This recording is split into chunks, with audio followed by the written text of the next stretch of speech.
Perkenalkan, nama saya Farel Frendita Wijaya dengan NIM 121105068.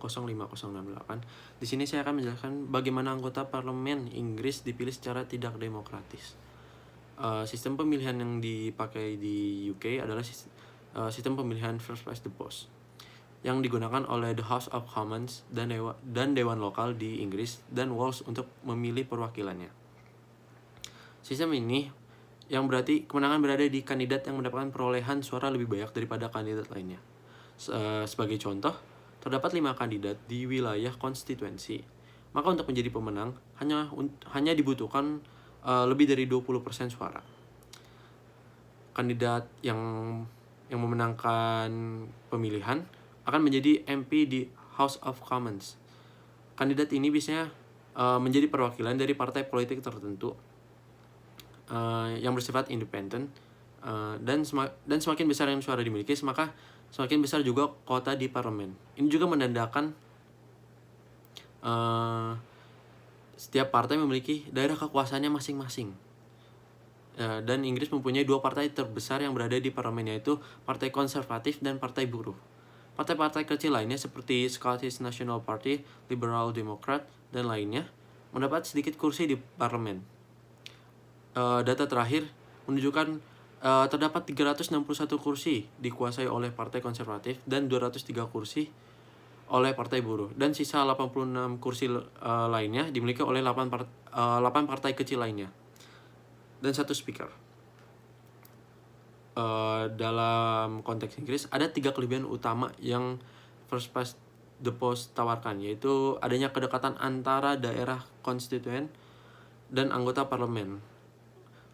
Lewat dipilihnya salah satu perwakilan untuk satu daerah, adanya satu partai yang kuat memerintah, dan yang terakhir yaitu sederhana. Sistem first past the post ini adalah sistem yang familiar dan mudah dimengerti bagi kebanyakan orang. Pemilih diberikan kesempatan beberapa tahun sebelumnya untuk menyudahi sistem first past the post ini untuk pemilihan parlemen Inggris, tetapi mereka memilih untuk tetap memakainya.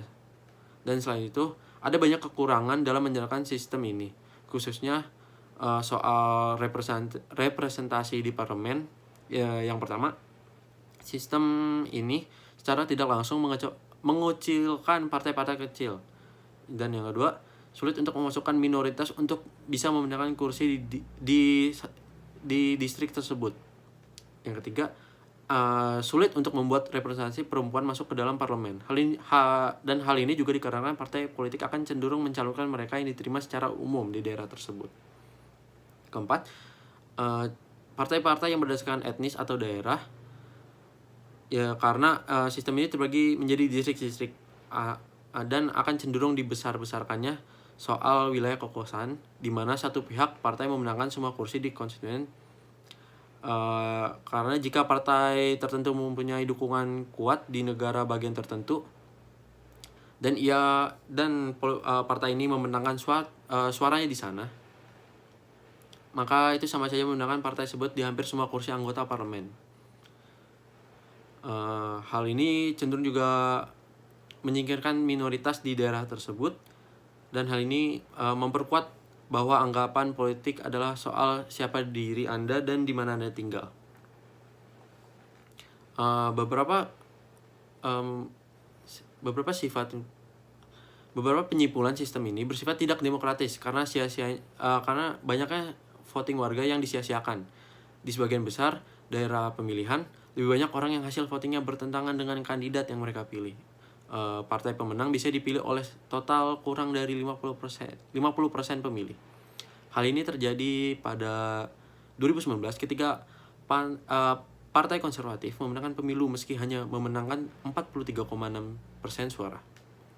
Meskipun anggota parlemen dapat menjalankan peran seremonialnya dan menangani masalah pribadi dengan baik, mereka tidak mewakili secara politik, terutama jika mereka tidak memiliki mayoritas.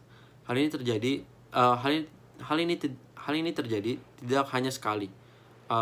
Sebelumnya ada juga pada tahun 1951 ketika Partai Konservatif memenangkan mayoritas kursi meski berada di urutan kedua dalam pemungutan suara. Dalam ini tentu hal ini dampak bagi pemilu yang mau tidak mau harus mendukung kandidat yang programnya tidak sejalan dengan pemilih agar menghindari kandidat yang tidak disukai untuk menang. Kesimpulannya, sistem pemilihan first past the post ini adalah salah satu sistem yang berlaku di UK. Yang kelebihannya paling sering dikutip dalam sistem ini adalah menciptakan sistem partai atau parlemen yang diisi dengan 2 partai sebagai pemegang kursi mayoritas. Sedangkan kerugian sistem ini dapat secara tidak langsung mengucilkan partai-partai kecil karena suara mayoritas biasanya hanya dimiliki oleh 2 partai besar. Sekian dan terima kasih.